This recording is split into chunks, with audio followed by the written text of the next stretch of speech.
हरे कृष्णा। आप सभी भक्तों का स्वागत है हमारे इस प्रातःकालीन श्रीमद् भागवतम क्लास में।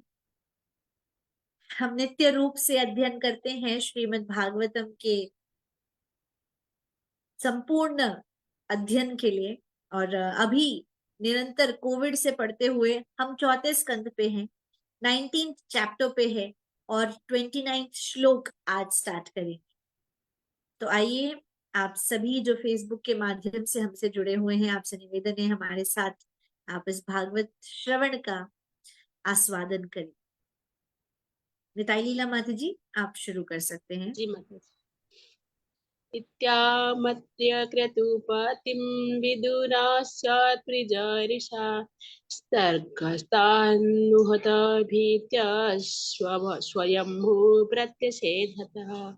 हे विदुर, राजा को यह सलाह दे चुकने पर यज्ञ करने में जुटे हुए पुरोहित ने क्रोध में आकर स्वर्ग के राजा इंद्र का आह्वान किया।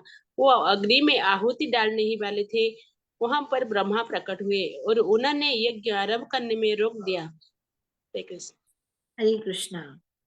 तो मैत्रेय मुनि विदुर से कह रहे हैं कि जैसे ही साधुओं ने आदेश दिया पृथु महाराज को कि आप यज्ञ के समय पे इंद्र का वध नहीं कर सकते हैं, इसके अलावा आप आइए, हम आपकी सहायता करेंगे कि हम आपको यज्ञ के माध्यम से इंद्र की मृत्यु के लिए उसको आह्वान करें और अवश्य ही ऐसे मंत्रों से आह्वान करेंगे कि इंद्र जरूर आएंगे। तो बड़े ही क्रोध के साथ जितने भी साधु वहां पर यज्ञ करवा रहे थे, उन्होंने यज्ञ करना शुरू किया इंद्र को, जो कि स्वर्ग के राजा है, उनको बुलाने के लिए। तभी जब वो बस आहुति देने ही जा रहे थे, तभी ब्रह्मदेव वहां पर प्रकट हुए और उनको ऐसे यज्ञ को शुरू करने से रोक दिया। आइए नेक्स्ट श्लोक लेते हैं। Next please. मैं पढ़ती हूँ मेरा। हरे कृष्णा। तदित्तं पश्यत्त महत्त्वमव्यक्तिकरं द्विजः इन्द्रियाणुतिष्ठं राजा कर्मेत द्विजिज्ञासतः। राजा पृथु के महान यज्ञ में विघ्न डालने तथा आपत्ति उठाने के उद्देश्य राजा इंद्र ने ऐसे साधन अपनाए हैं जो भविष्य में धार्मिक जीवन के सुपथ को नष्ट कर सकते हैं। मैं इस ओर आप लोगों का ध्यान आकृष्ट कर रहा हूँ। यदि आप और अधिक विरोध करेंगे तो वह अपनी शक्ति का दुरुपयोग करके अनेक अधार्मिक पद्धतियों को फैलाएगा। हरे कृष्ण। हरे कृष्ण। माता जी 30वां श्लोक था ना अभी? 30, we have to read 30 shloka. Sarika माता जी आप पढ़ लीजिए 30 श्लोक।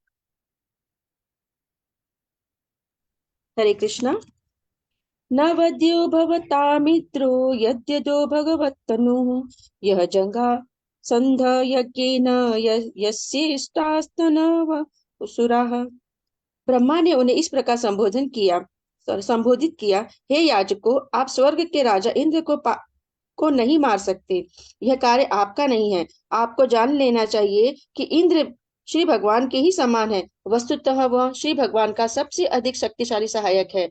आप इस यज्ञ द्वारा समस्त देवताओं को प्रसन्न करना चाह रहे हैं, किंतु आपको ज्ञात होना चाहिए कि ये समस्त देवता स्वर्ग के राजा इंद्र के ही अंश है। तो फिर आप इस महान यज्ञ में उसका वध कैसे कर सकते हैं? हरे कृष्ण। अब ब्रह्मा जी जब वहां प्रकट हुए तो उन्होंने कहना शुरू किया सभी यज्ञ करने वाले पुरुषों से कि आप इंद्र को नहीं मार सकते, क्योंकि यह आपका ड्यूटी नहीं है, यह आपका कर्तव्य नहीं है। आप जानते हैं कि इंद्र भी स्वयं परम पुरुषोत्तम भगवान श्री कृष्ण जैसे ही हैं और हमें जानना चाहिए कि परम पुरुषोत्तम भगवान श्री कृष्ण सबसे सर्वशक्तिमान है। आप देवी देवताओं को प्रसन्न करने के लिए यह यज्ञ कर रहे हो, परंतु आप जानना चाहिए कि ये यज्ञ अंश किसका है? पार्ट एंड पार्सल इंद्र का ही है, जो कि स्वयं स्वर्ग के राजा है। तो इतने बड़े यज्ञ में आप स्वयं इंद्र को ही कैसे मार सकते हो? यह तो बहुत ही गलत हो जाएगा। और फिर 31वें श्लोक में कहते हैं आगे कि यदि आप अपने लिए कोई रुकावट तैयार करना चाहते हो, देखिए, राजा पृथु के महान यज्ञ में विघ्न डालने तथा आपत्ति उठाने के उद्देश्य से राजा इंद्र ने ऐसे साधन अपनाए हैं जो भविष्य में धार्मिक जीवन के सुपथ को नष्ट कर सकते हैं। तो यहाँ पर भी कहते हैं कि राजा इंद्र के इस यज्ञ में ये जो रुकावटें डाली है, उससे इंद्र के यह कार्य से आने वाले भविष्य में धार्मिक कार्य में विघ्न आ सकते हैं। इंद्रदेव को इस तरह के कार्य करने ही नहीं चाहिए थे। और मैं आपको बताना चाहूं कि अगर आप देखिए, ये कह रहे हैं, मैं इस ओर आप लोगों का ध्यान आकृष्ट कर रहा हूं, यदि आप और अधिक विरोध करेंगे तो वह अपनी शक्ति का दुरुपयोग करके अनेक अधार्मिक पद्धतियों को फैलाएंगे। तो ब्रह्मदेव कह रहे हैं कि पहले से उन्होंने गलत कार्य किया है, और अगर आप अपनी शक्ति अपनाएंगे तो वे लोग भी तो अपनी शक्ति अपनाएंगे, और वे लोग अपनी शक्ति अपनाकर, वे लोग अर्थात इंद्र भी अपनी शक्तियों का उपयोग करेंगे और ज्यादा अधर्म का कार्य करेंगे। समझ आ रहा है आप सभी को, है ना जी? नेक्स्ट सुनीता माता जी। हरे कृष्णा। पृथो भूर्यान तत्तहो कोन सत्कृतु अलम ते कत्रुभि शिष्टयो धत्वान मोक्ष धर्म बिता। ब्रह्मा ने अंत में कहा, बस महाराज पृथु के 99 यज्ञ ही रहने दो। फिर वे महाराज पृथु की ओर मुड़े और उनसे कहा, आप मोक्ष मार्ग से भली भांति परिचित है, अतः आपको और अधिक यज्ञ करने से क्या मिलेगा। ब्रह्मदेव कह रहे हैं पृथु महाराज से और सभी से कि अरे आप तो जानते हैं ना कि मोक्ष का मार्ग क्या है, तो यज्ञ क्यों कर रहे हैं आप? महाराज पृथु के जो 99 यज्ञ हो चुके हैं, उन्हें 99 ही रहने दीजिए। अश्वमेध यानी कि 100 कंप्लीट मत होने दीजिए। और फिर वो पृथु महाराज से कह रहे, प्रभु आप तो जानते हैं ना कि मोक्ष का मार्ग क्या है। यह यज्ञ आप और धन संपत्ति राज्य अर्जित करने के लिए कर रहे हैं, पर इसकी क्या आवश्यकता है अभी? आइए तात्पर्य पढ़ते हैं। तात्पर्य एसी भक्तिवेदांत स्वामी श्रील प्रभुपाद द्वारा। श्रील प्रभुपाद की जय। सुनीता माता जी। ब्रह्मा राजा पृथु को निरंतर 100 यज्ञ संपन्न करने से रोकने आए थे। राजा पृथु 100 यज्ञ करने हेतु कृत संकल्प थे और राजा इंद्र ने इसे गंभीरता से लिया, क्योंकि वह सत्क्रतु अर्थात 100 यज्ञ करने वाले के रूप में विख्यात था। जिस प्रकार इस भौतिक जगत में सभी जीवात्माओं का स्वभाव है कि वे अपने प्रतियोगिताओं से ईर्ष्या करते हैं, उसी प्रकार राजा इंद्र स्वर्ग का राजा होते हुए भी राजा पृथु के प्रति ईर्ष्यालु था। अतः वह उनके 100 यज्ञों को संपन्न नहीं होने देना चाहता था। वस्तुतः एक प्रकार से काफी स्पर्धा थी और राजा पृथु अधार्मिक पद्धतियां चलाने लगा। इन अधार्मिक आविष्कारों को रोकने हेतु ब्रह्मा पुरुषोत्तम भगवान के महान भक्त थे, अतः उनके लिए निर्दिष्ट वैदिक अनुष्ठानों को रोक करने की कोई आवश्यकता न थी। ऐसे अनुष्ठान कर्म कहलाते हैं और दिव्य स्थिति को प्राप्त भक्त के लिए इन्हें संपन्न करने की कोई आवश्यकता नहीं रह जाती। फिर भी आदर्श राजा होने के नाते यज्ञ करना पृथु का कर्तव्य था, अतः समझौता तैयार किया गया। ब्रह्मा के आशीर्वाद से राजा पृथु इंद्र से अधिक विख्यात होंगे। इस प्रकार राजा पृथु का 100 यज्ञ करने का संकल्प अप्रत्यक्ष रूप से ब्रह्मा के आशीर्वाद से पूरा हुआ। हरे कृष्ण। तो ब्रह्मदेव अब यहाँ पर पृथु महाराज को शांत करने के लिए उस यज्ञ स्थल पर पहुंचे थे। प्रभुपाद हमें समझा रहे हैं, क्योंकि पृथु महाराज अश्वमेध 100 यज्ञ करना चाह रहे थे और उन्होंने निश्चय कर लिया था कि मैं तो यह 100 यज्ञों को संपन्न करूंगा ही। और इंद्रदेव इस बात को बड़े ही सीरियसली ले गए थे, क्योंकि वो जानते थे कि मैंने यह 100 यज्ञ किए थे, जिसके पश्चात मुझे यह पद प्राप्त हुआ है। तो जिस तरीके से एक भौतिक संसार में हम देखते हैं कि यदि हम कोई व्यक्ति कार्य कर रहा है तो दूसरा कॉम्पिटिटर उससे बड़ा ही जलता है कि मैंने किया, मेरे से ज्यादा अच्छा मुंह ना कर बैठे, नहीं तो वह मेरा पदवी ले लेगा। उसी तरीके से इंद्रदेव जो कि स्वर्ग के राजा है, उनके अंदर भी ईर्ष्या की भाव आ गई थी पृथु महाराज से। वे ईर्ष्या कर बैठ रहे थे और वो चाहते थे कि मैं पृथु महाराज को यह 100 यज्ञ संपन्न ना करने दूं, नहीं तो मेरी पदवी जो है जो मुझे 100 यज्ञ करने के बाद प्राप्त हुई है वो जा सकती है।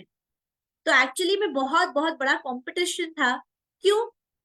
क्योंकि इंद्र बहुत अच्छे हैं, इसलिए तो राजा है, परंतु उनके जैसे ही बहुत ही अत्यधिक शक्तिशाली पृथु महाराज थे।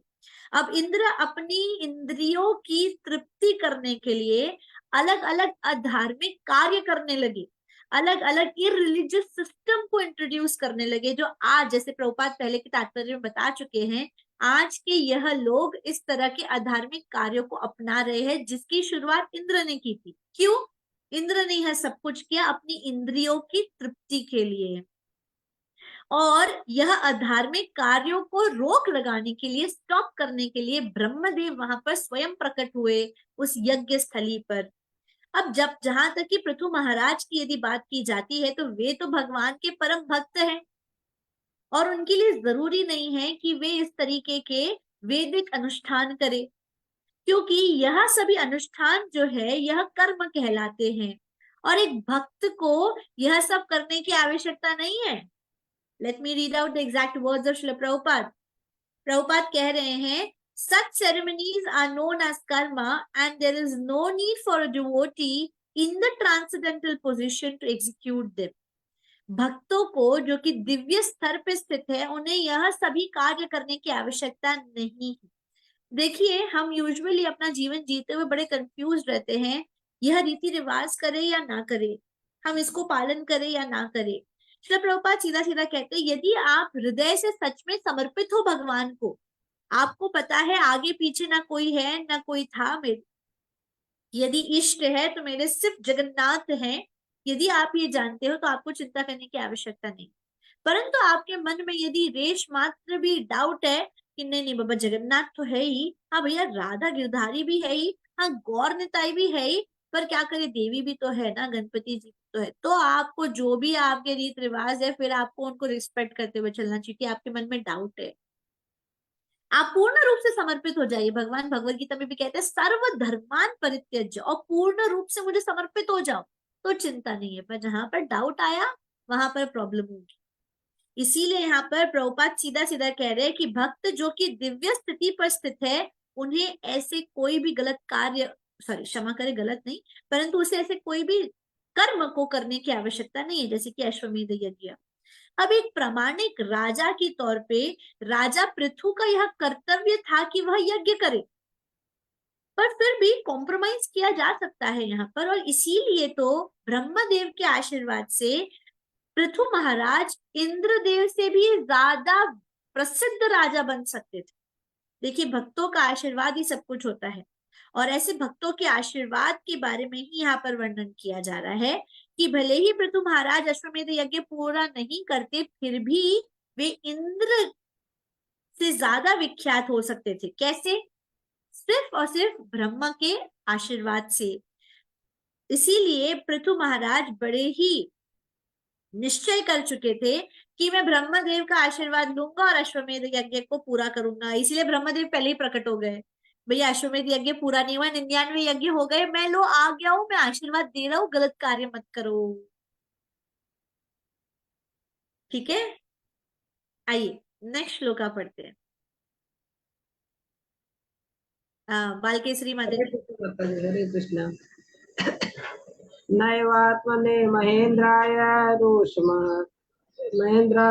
रोषम् आहर्तुम् अहर्षि उभौ अपि हि भद्रं ते उत्तम श्लोके विग्रहो।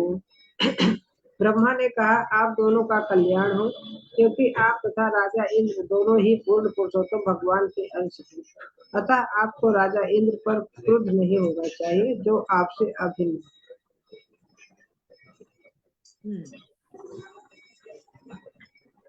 तो यहाँ पर आगे इन भगवान ब्रह्मा जी कह रहे हैं, आप दोनों का कल्याण हो, क्योंकि आप तथा इंद्र दोनों ही भगवान के अंश है।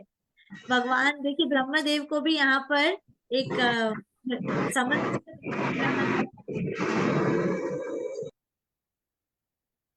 ब्रह्मदेव को भी यहाँ पर एक समन्तव्य बनाना आवश्यक है। वे कह रहे हैं आप दोनों ही महान। क्यों आप दोनों ही महान हो?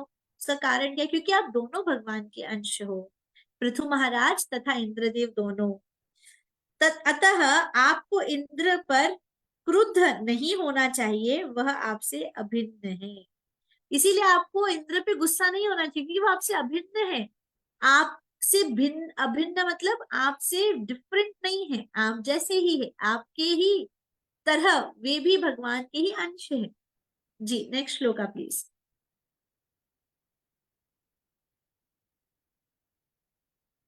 निताई लीला माता जी।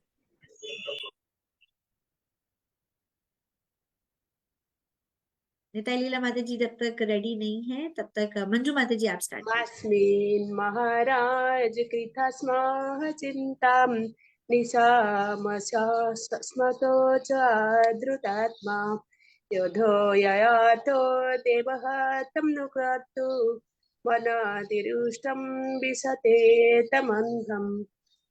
हे राजन, देवी व्यवधान के कारण उचित रीति से आपके यज्ञ संपन्न न होने पर आप तानिक भी क्षिप्त तथा चिंतित न हो। कृपया मेरे वचन को अति आदर भाव से ग्रहण करें। हमेशा देव स्मरण में रखना चाहिए कि प्रारब्ध से जो कुछ घटित होता है उसके लिए हमें अधिक दुखी नहीं होना चाहिए। इसी पराजय को सुधारने का जितना ही प्रयत्न किया जाता है उतना ही हम भौतिकवादी विचार के घने अंधकार में प्रवेश करते हैं।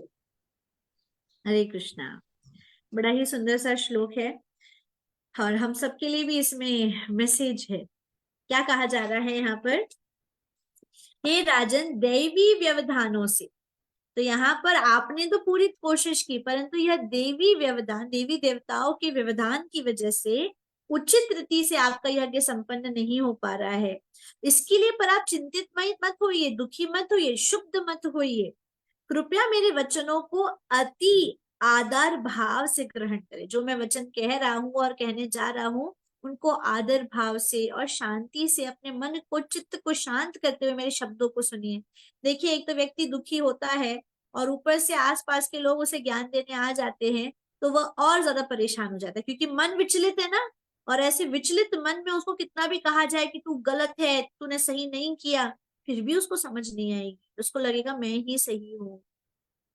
इसीलिए सबसे पहले ब्रह्मदेव कह रहे हैं आप शांत मन से और आदर भाव के साथ मेरे शब्दों को सुनिए। क्या कह रहे हैं आगे? सदैव स्मरण रखिए कि प्रारब्ध से जो कुछ घटित होता है उसके लिए हमें अधिक दुखी नहीं होना चाहिए। प्रारब्ध हम पहले जो करके आ चुके हैं उसकी वजह से आज हमें फल प्राप्त हो रहा है, इसके लिए हमें दुखी नहीं होना चाहिए। आप जो जा चुका है उसको सुधार नहीं सकते हो, पर आने वाला जो समय है हम उसको सुधार सकते हैं और हमें उसके ऊपर ही कार्य करना चाहिए, उसके ऊपर ही मेहनत करनी चाहिए। यह ब्रह्मदेव के शब्द है पृथु महाराज से और हमें भी यह ध्यान रखना चाहिए, सदैव स्मरण रखना चाहिए। जो घटित हो चुका है, जो हो चुका है उससे दुखी मत होइए और क्या करिए बल्कि आने वाले समय के लिए हमें तैयारी करनी चाहिए।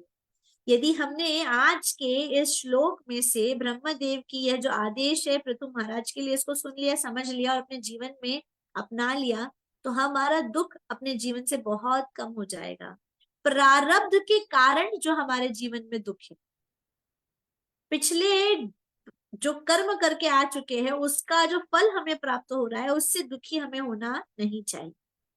लोग कहते हैं ना, इतने बुरे लोग होते हैं उनके साथ अच्छा होता है, उनके प्रारब्ध अच्छे थे कि उन्हें इस जन्म में अच्छा मिल रहा है, पर अभी वो अच्छा नहीं कर रहे ना तो आने वाले जन्मों में भी उनको अच्छा नहीं मिलेगा। ठीक है, और अच्छे लोगों के साथ बुरा होता है, क्यों? प्रारब्ध बुरे थे पर वे अच्छे हैं, इसीलिए अब उसका फल मिल रहा है। आने वाला समय जो अगले जन्मों में होगा या भगवान के धाम में उनका जाना लिखा होगा वो अच्छा होगा। ऐसी पराजयों को सुधारने का जितना ही प्रयत्न किया जाता है उतना ही हम भौतिकवादी विचार के घने अंधकार में प्रवेश करते जाते।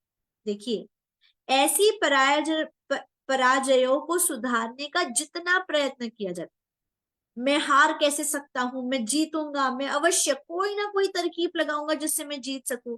हम ऐसी पराजय अगर हो गई है, हमारी हार हो गई है, इसको जितना भी सुधारने का प्रयास करेंगे उतना ही ज्यादा हम दुखी होते रहेंगे और ज्यादा परेशान होते रहेंगे क्योंकि जो बिगड़ चुका है हम उसको नहीं सुधार सकते।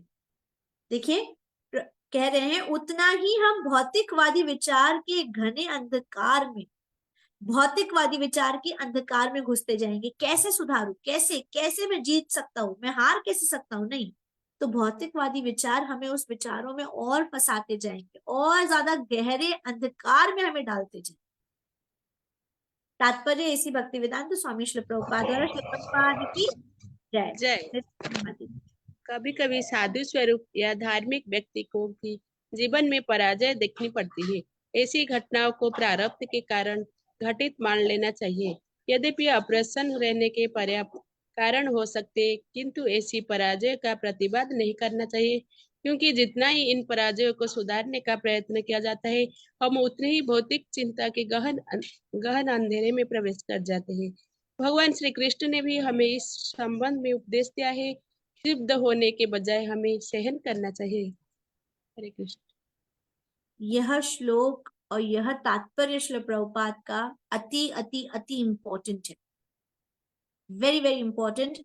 आप सबको और हम सबको इसको निकाल कर एक पेपर पे लिखकर अपने एक कमरे में लगा देना चाहिए, उसको रोज पढ़ना चाहिए। यह श्री प्रभुपाद का आदेश है हमारे लिए, तथा गुरु महाराज का भी यह आदेश है। क्या कभी कभी साधु स्वरूप या धार्मिक व्यक्ति के जीवन में पराजय देखनी पड़ती। यदि कोई साधु है, कोई भक्त है, उनके जीवन में उनको कई स्थानों में ऐसी पराजय जो है, पराजय का अर्थ क्या है? Reversal, reverse. आप कितना भी अच्छा करो, आपके साथ बुरा ही होता है। मैं कितना भी कोशिश करूं अच्छा करने की, लोग समझ ही नहीं पाते। यह जो परिस्थिति है कि आपकी पराजय हो जाती है, आप अच्छा इंटेंशन रखते हुए करते हो, फिर भी वो लोगों तक पहुंच नहीं पाती है, ऐसा भक्तों के जीवन में दुख आते ही हैं। और प्रभुपाद कह रहे हैं ऐसी घटनाओं को देवी मान लेना चाहिए। मैंने बचपन से माता जी के जीवन में देखा है, बहुत बहुत बहुत कठिनाइयां रही, बहुत कठिनाइयां रही। उन्होंने जितना भी जिसका भी करने का प्रयास किया है, कुछ समय बाद वे ही आकर उनके लिए ही चर्चा करके जाते, और ये कई वर्षों से हो रहा है। और वे हमारे आज भी ऐसे, मैं उंगलियों पे ऐसे लोगों के नाम गिना सकती हूँ, क्योंकि वे हमारे हृदय के बड़े ही करीब रहे हैं, बहुत करीब। आपको जो प्रेम महसूस हो रहा है, वैसा ही प्रेम माता जी इतने वर्षों से ऐसे लोगों से करते हुए आई। तो मैं कई बार मम्मा से पूछती थी कि मम्मा ऐसा क्यों होता है कि हम इतना करते हैं, हम दिन रात उठ रहे बैठ रहे, सब कुछ इनके साथ कर रहे हैं, पर फिर भी ऐसा कर जाते हैं। मम्मी एक ही चीज कहती थी, प्रारब्ध है। एक करे दो करे, सभी ऐसा कर रहे हैं, अर्थात मेरे ही कर्म है कि ऐसा कर रहे हैं, करने। उन्होंने जिस बोल्डनेस के साथ में ऐसी परिस्थितियों को अपनाया, वो बहुत मेरे लिए सरप्राइजिंग होता था, क्योंकि बहुत पीड़ा पहुंचती है। देखिए, हम धार्मिक मार्ग पे चल रहे हैं, भक्तिमय रास्ते पर चल रहे हैं, इसमें भी तो हम संबंध स्थापित करते हैं ना भक्तों के बीच में, और भक्तों के बीच में आदान प्रदान आता है। 6 प्रकार के आदान प्रदान है जो भक्तों के बीच में होते हैं, और उसमें जब कठिनाइयां होती है तो बड़ी पीड़ा पहुंचती है कि इनसे हमने इतना प्रेम किया, ये हमारे साथ हमेशा इतने अच्छे से थे, तो अब क्या हो गया। और वे सभी आज अनेकों मंदिरों में हैं, मीरा रोड मंदिर में हैं, और वे बहुत अच्छे से सेवा कर रहे हैं, बहुत अच्छे से सेवा कर रहे हैं। तो जब सब कुछ इतना अच्छा था तो क्या हो गया, इस तरह का प्रश्न उठता था। और यह हमें समझना चाहिए, इसका उत्तर आज यहाँ पर जो मम्मी कहती थी कि मेरे कर्म है, मैं सोचती थी मम्मी ऐसे क्यों कहती है, ऐसे कौन से कर्म है कि सभी लोग हमारे साथ ऐसा करते हैं, या अधिकतर लोग ऐसा करते हैं। तब यहाँ पर देखिए लिखा है कि ऐसे सिचुएशंस को, जो माता जी कहती थी, हमें ऐसी घटनाओं को देवी मान लेना चाहिए कि भगवान की इच्छा है, हमारे कर्म ऐसे, हमारे प्रारब्ध ऐसे कि ये होना है हमारे साथ। यद्यपि अप्रसन्न रहने के पर्याप्त कारण हो सकते हैं। प्रभुपाद देखिए क्या कह रहे हैं, दुखी रहने के, अप्रसन्न रहने के हमारे पास अपर्याप्त, अपर्याप्त मीन्स अनकाउंटेबल, या बहुत सारे कारण हो सकते हैं हमारे पास दुखी रहने के लिए, किंतु ऐसी पराजयों का प्रतिवाद नहीं करना चाहिए। भले ही हमारे पास दुखी होने के लिए अनेकों कारण हो सकते हैं, फिर भी ऐसे पराजय में आपको काउंटर रिएक्ट नहीं करना चाहिए। जो आ रहा है जस्ट एक्सेप्ट इट, जैसा आ रहा है जस्ट एक्सेप्ट इट, उसे ग्रहण करते जाइए। जैसी भी परिस्थिति आ रही है उसे अपनाते जाइए और देखिए जीवन कितना सुगम हो जाएगा, क्योंकि हम उस मार्ग के एक्सेप्टेंस में ना, मारो भी राखो भी जो इच्छा तो हर, प्रभु आपको जो करना है करिए, हम आपके हैं। जब हम इस थॉट प्रोसेस को ले आएंगे तो ऑटोमेटिकली हमारी लाइफ में चीजें बड़ी सेटल हो जाएगी। देखिए प्रभुपाद भी हमें यहाँ इंपॉर्टेंट बात कह रहे हैं, भले ही हमारे पास दुखी होने के अनेकों कारण होंगे, फिर भी ऐसे रिवर्सल्स में, ऐसी क्षणों में हमें अपने आप को रिएक्ट नहीं करना चाहिए, ओवर रिएक्ट नहीं करना चाहिए, काउंटर एक्ट नहीं करना चाहिए कि मैं ऐसा करके इसको सुधार दूंगा, उसको सबक सिखा दूंगा। ये ऐसा कैसे बोल सकते हैं? नहीं, हमें ऐसा नहीं करना चाहिए। आगे श्रील प्रभुपाद कह रहे हैं, क्योंकि जितना ही इन पराजयों को सुधारने का प्रयत्न किया जाता है, हम उतने ही चिंता के गहन अंधेरे में प्रवेश करते जाते हैं। क्योंकि हम जितना कोशिश करेंगे कि यह पराजय हो गई है, मुझे इतना सुनाया गया, मैं इसको सुधारूं, आप उतना ही चिंतन में और गहन होते जाते हो। और यह हम सभी स्त्रियों की आदत है। आप हर स्त्री को देखिए, वो ऐसे रहती,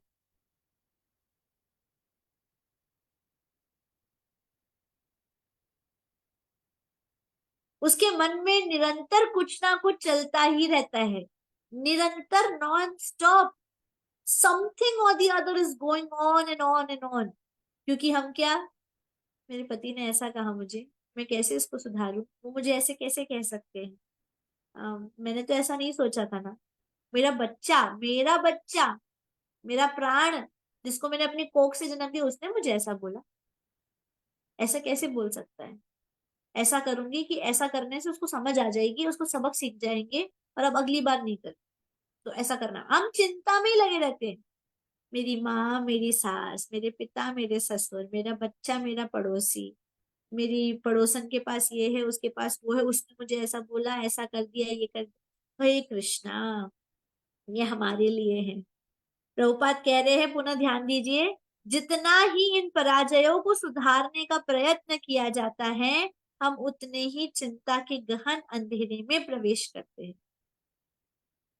आजकल यह शब्द चलता है, she is an over thinker, वो बहुत सोचती है, बहुत सोचती है। Yes, she is an over thinker, हम सभी मनुष्य है, इसीलिए हम ऐसा करते हैं। और इसका सोल्यूशन ये है, जितना सोचेंगे, जितना परिस्थिति को सुधारने की कोशिश करेंगे, उतना ही गहन अंधेरे में, देखिए प्रभुपाद कह रहे, चिंता के गहन अंधेरे में हम प्रवेश करते जाएं। तो क्या करना चाहिए? प्रभुपाद एंड लास्ट लाइन में हमें बता रहे हैं, क्या?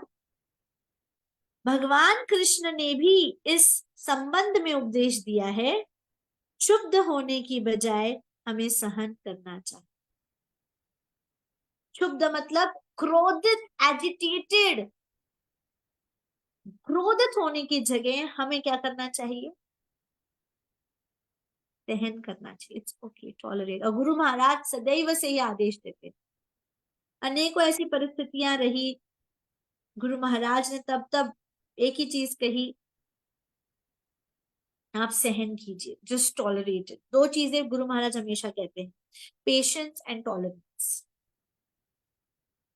और माताजी ने यह दो चीजों को अपने जीवन पर्यंत अपने हृदय से लगा के रखा। वे बहुत पेशेंट। आप कभी भी माताजी से यदि बात करते हैं तो कई बार लोगों को लगता है कि माताजी से पूछा, माताजी ने जवाब नहीं।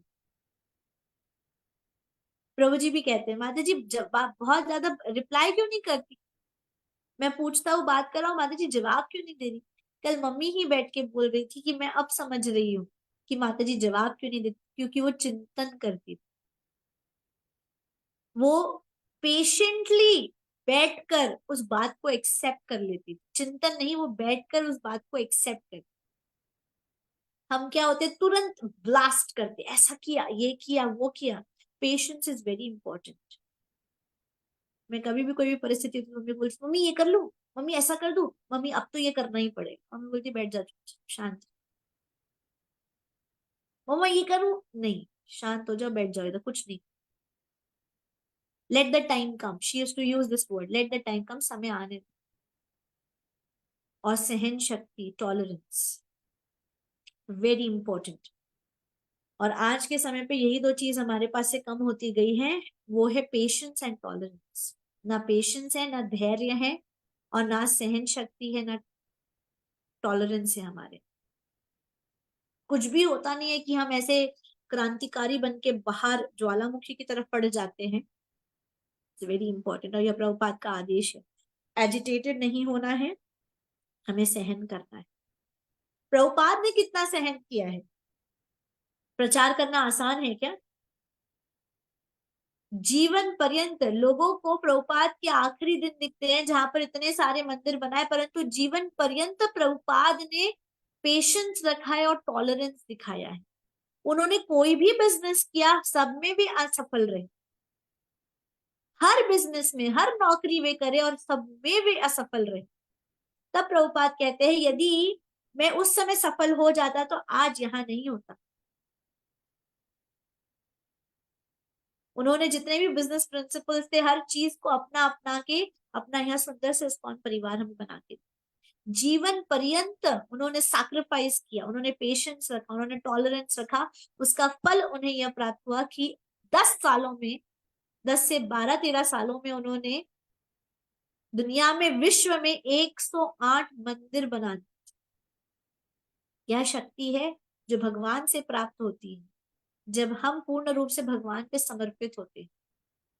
प्रभुपाद ने इस्कॉन की स्थापना पहले यूएस में नहीं की, झांसी में करने का प्रयास किया।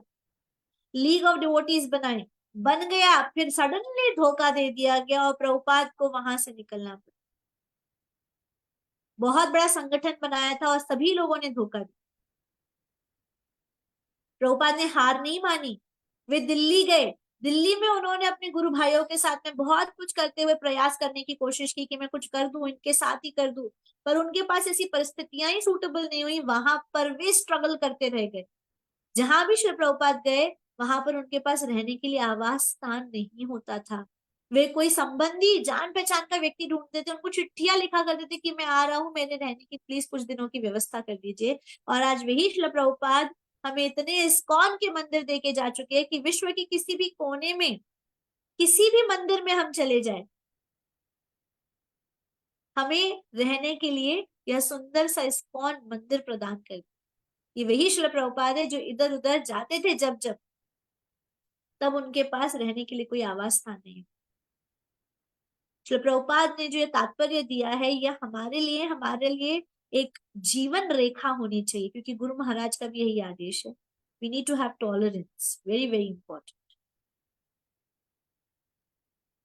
और यदि टॉलरेंस हमारे अंदर आ गया, हमारे जीवन की आधे से ज्यादा जंग तो हम ऐसे ही जीत जाए। Am I right? Do you feel so? क्या आप सबको ये लगता है? मदर टॉलरेंस क्या होता है हिंदी में बताओ ना, दो शक्ति, सहन शक्ति। जी माता जी, आपने बिल्कुल सही और कहा माता। दूसरा माता जी? पेशेंस, धैर्य। धैर्य।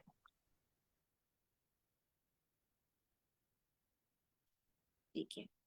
ग्रंथराज श्रीमद् भागवतम की जय। जय। जगत गुरु श्री प्रभुपाद की जय। जय। आप में से कुछ भक्त करना चाहते हैं तो 2 मिनट है, इसके पश्चात हम क्लास एंड करेंगे। क्या सीखा आज? यही माता जी, हमें हर हाल में सहन शक्ति रखनी चाहिए, हर चीज को बर्दाश्त करने का हिम्मत रखना चाहिए। वेरी गुड ममता माता जी। नेक्स्ट। हम लोग लेकिन भगवान होता से नहीं माता जी। शक्ति मांगते हैं, अभी तो नहीं है, शक्ति मांगते हैं, भगवान ऐसी शक्ति हमें भी दी। Very nice. नेक्स्ट। कोशिश करते रहना चाहिए माता जी, कोशिश करते रहना चाहिए इन्हीं दोनों बातों को समझने की, पेशेंस और टॉलरेंस। माता जी कितना भी अच्छा करते जाओ, लोग तो ताने मारने से बाज नहीं आते माता जी। तो एक कहावत है, हाथी चले बाजार तो कुत्ते भौंके हजार। हम अपना कर्म करते चले जाएं, दुनिया की बिना परवाह करते हुए ईश्वर उन सबकी रक्षा करता है जो ईश्वर के करीब होता है।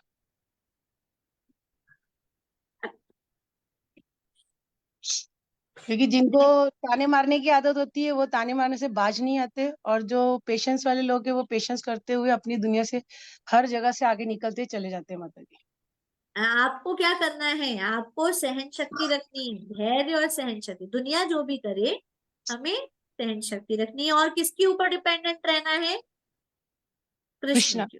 कृष्णा जी पे माता जी। ज्यादा विचार भी नहीं करना है कि कृष्ण ये भगवान होगा उसके साथ वैसा हो जाएगा। रिलैक्स रखिए अपने आप को, मिलन क्योंकि माता जी बहुत सिखाई है आपको। हिम्मत रखे। बहुत हिम्मत देती थी माता जी। बहुत।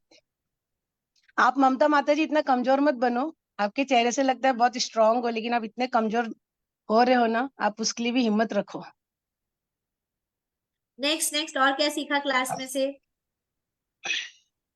सब बातों को इग्नोर करते हुए भगवान का नाम जप करना है, किसी को मन पे नहीं लगाना है।